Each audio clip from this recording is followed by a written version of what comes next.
melanjutkan bahasan arti kubur, pertanyaan kubur yang sebenarnya. Disebut dalam Fathir bahwa orang yang di dalam kubur itu tuli tidak akan dapat mendengar penjelasan kebenaran. Sekalipun penjelasan itu masuk akal dan menjadikan berada di dalam batas fakta, aku bersaksi. Orang yang berada di dalam kubur itu bagai mayit, kaku beku. Biji yang hidup dan tumbuh menjadi pohon itu lemas, fleksibel. Namun ranting mati, maka kaku dan keropos serta terbuang.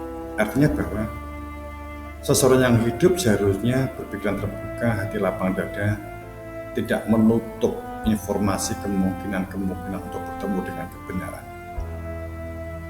Hidup dalam proses lakon pitukon ini bagaikan air yang mengalir menuju lautan, lunak dan fleksibel untuk dapatnya sampai pada lautan tanpa batas.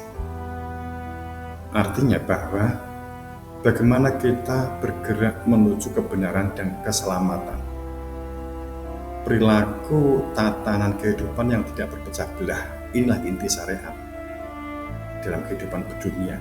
Tidak menjadi manusia pemberhala yang egois, kaku dan beku, fanatik dan kultus benar menurut akal pikiran dirinya sendiri.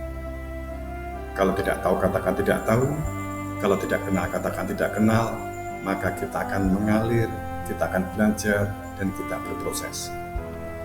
Orang yang berada di dalam kubur maka hatinya akan beku.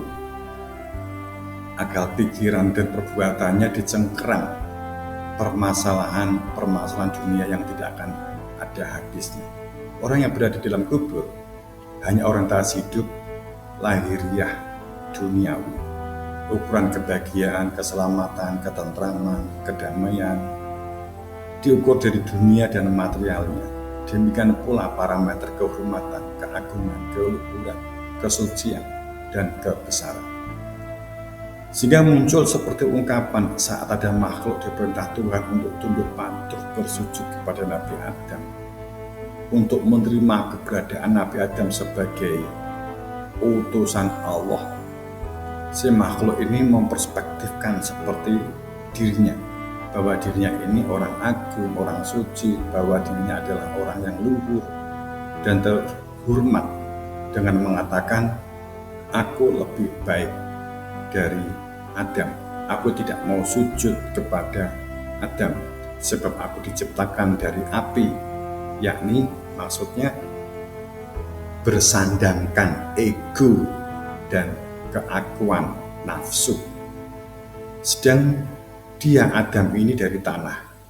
Padahal si makhluk ini awalnya adalah termasuk bagian dari malaikatnya Allah.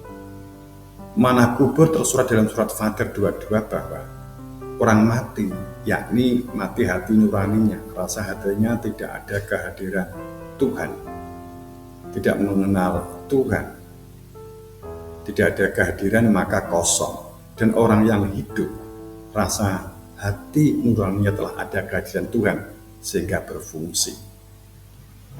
Dan saat seseorang yang saat ini masih di dunia namun berada di dalam kubur, dikubur oleh gengsinya, dikubur oleh merasa sucinya, dikubur darah birunya, dikubur oleh iri dengki dan dendamnya, dan dikubur oleh yang lain sebagainya, maka orang seperti ini tidak akan dapat menerima penjelasan keberadaan kebenaran karena merasa lebih pandai, lebih pintar, lebih suci, sekalipun akal pikiran nalar rasionalnya menerima, namun hati sanubarinya menolak.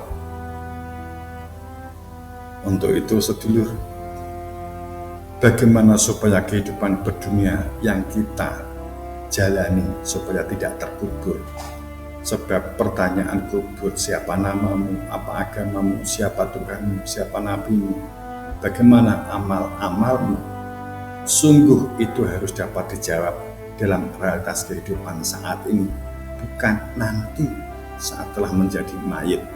Saudaraku, sekalipun dapat jawaban, bocoran dari Pak Mudin, yang harus kita sadari bahwa Tuhan itu Maha mengetahui dan Maha Kuasa.